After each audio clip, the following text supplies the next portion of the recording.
Hello, welcome to Daily Wellbeing with Gemma. Today I want to talk to you about changing behaviours.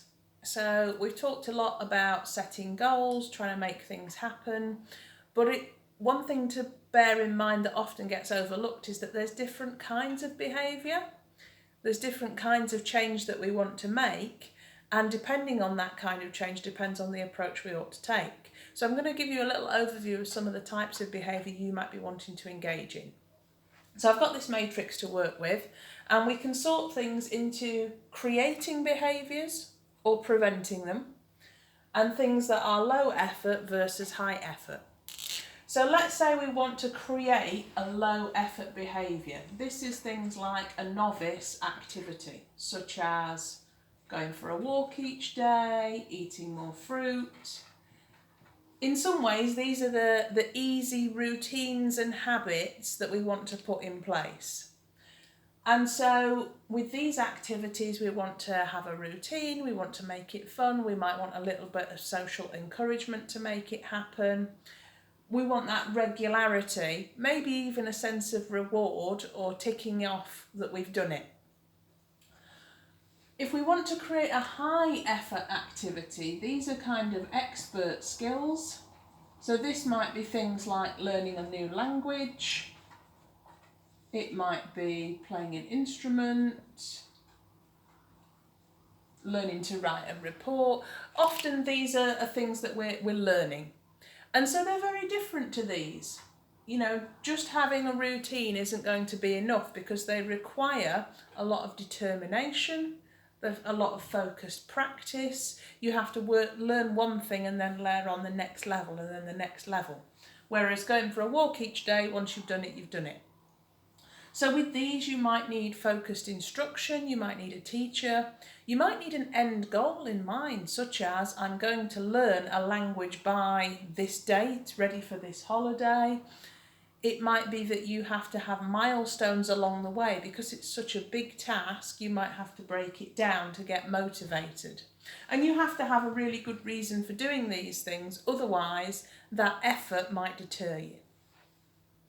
So this box now, preventing the low level behaviour, the low effort, can be described as breaking habits.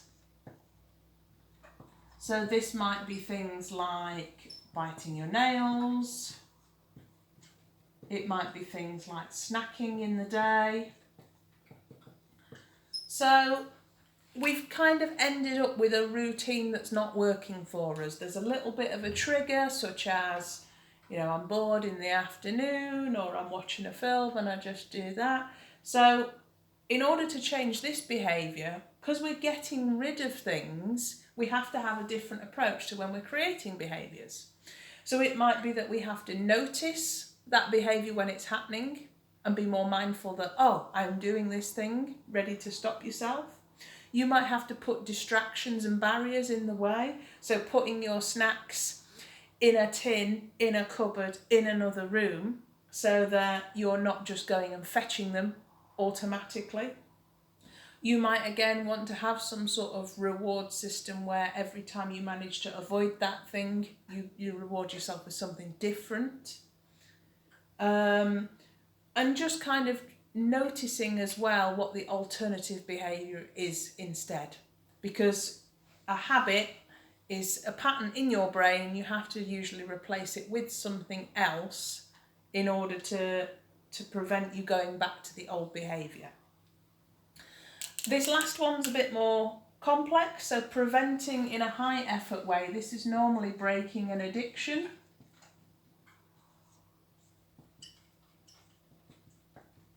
And so this might be things like smoking, gambling, drinking, drugs. And this is a more complex category. This would probably need a professional expert in whatever addiction it is, because they come with their own patterns. But with this behaviour, where you might reduce your snacking and just do it a little bit less and that's okay, it's very hard to just reduce smoking. Normally it's kind of you do it or you don't. People with an addiction find it very hard to gamble a little bit. They have to go cold turkey, and so they have to go through a process of withdrawal, find out what the root cause is. You know, why have they gotten into that pattern? What's the underlying need? And so there might also be replacement behaviours and a lot of social support and therapy to try and work them through that, which is why you usually need an expert for this area. So the reason I wanted to show you this is, as you've been setting up goals and things that you want to work on, ask yourself, is that goal something that you're trying to create, a new behaviour? Is it something you're trying to stop yourself from doing? And is it low effort or high effort? Because when you know that, it makes it a lot easier for you to choose the strategies that are going to help you to be successful in whatever your goal is. So I hope that's useful. I'd like to hear what kind of goals you're working on and what strategies you're going to use using this model to help you out. So enjoy, and I will see you next time. Bye.